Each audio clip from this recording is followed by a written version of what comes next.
Bonjour les collègues, je vous espère en forme. Alors on arrive fin septembre 2022, et les médias nous parlent d'une 8e vague Covid, et du coup vous posez peut-être la question de savoir quelles sont les règles sur le Covid là, parce qu'on n'y comprend peut-être plus rien, puis les vacances sont passées, donc on ne sait plus très bien qu'est-ce qu'on fait si on est positif, ou qu'est-ce qu'on fait si notre gamin est positif, donc je vous explique rapidement. On va commencer par la bonne surprise de récupérer son gamin à la sortie de l'école et qu'il soit positif Covid.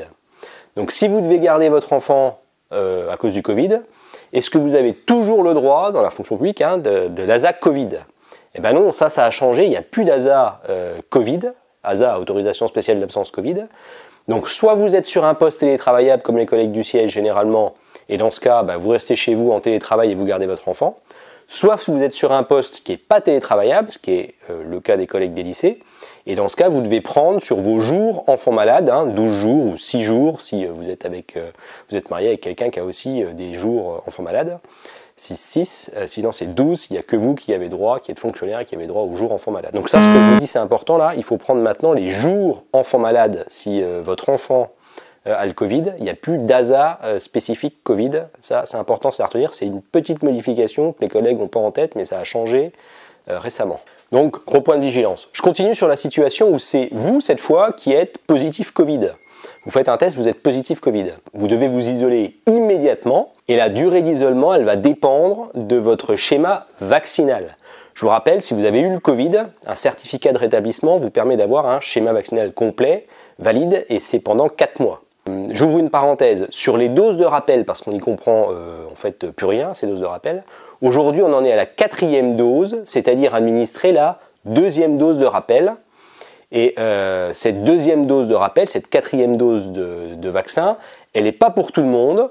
Je vais vous mettre à l'écran les personnes qui sont concernées par une 4e dose de vaccin et une 2e dose de rappel.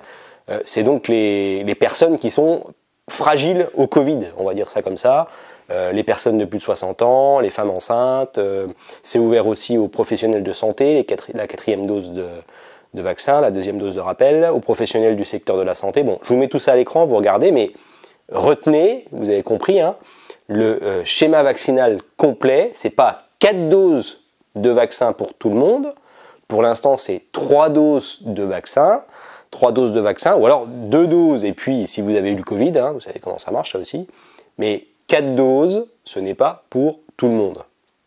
Si votre schéma vaccinal il est complet, donc vous avez 3 doses de vaccin, vous avez compris, 3 doses de vaccin pour la majorité des agents qui ne sont pas spécialement vulnérables Covid-19, et bien votre isolement, vous êtes positif, votre isolement c'est 7 jours, depuis le test positif, où vous pouvez sortir au bout de 5 jours si vous refaites un test antigénique ou RT-PCR et qu'il est négatif, et si vous n'avez pas de symptômes.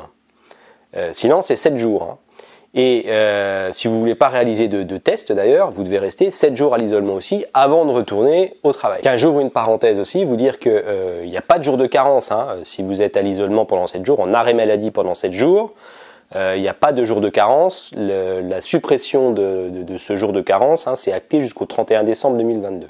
Je ferme la parenthèse. Et puis, le dernier cas, je fais la situation où vous êtes positif Covid, mais que votre schéma vaccinal il est incomplet, c'est-à-dire que vous n'avez jamais voulu vous faire vacciner, ou alors vous n'avez pas fait votre dose de rappel.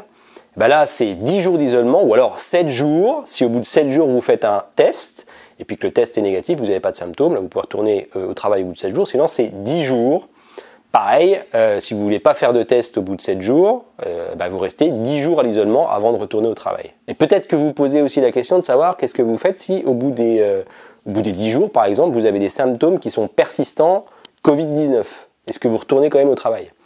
Si vous avez toujours de la fièvre au bout de 10 jours d'isolement, vous êtes dans la situation où vous n'étiez jamais vacciné, vous n'êtes jamais fait vacciner Covid-19, il faut appeler votre médecin parce que normalement la règle c'est que vous sortez de votre isolement 48 heures après l'arrêt de la fièvre. Donc il faut appeler votre médecin qui prolongera certainement votre isolement. Je termine aussi en vous disant que si vous avez déjà eu le Covid-19 il y a moins de 2 mois, ça peut arriver, et que vous êtes de nouveau positif là, vous n'êtes pas obligé de vous isoler Sauf si vous avez des symptômes, vous commencez à connaître ça par cœur, si vous avez des symptômes et que votre médecin traitant considère que c'est une nouvelle infection Covid-19 différente de celle que vous avez eue il y a moins de 2 mois. Et non, j'avais pas terminé.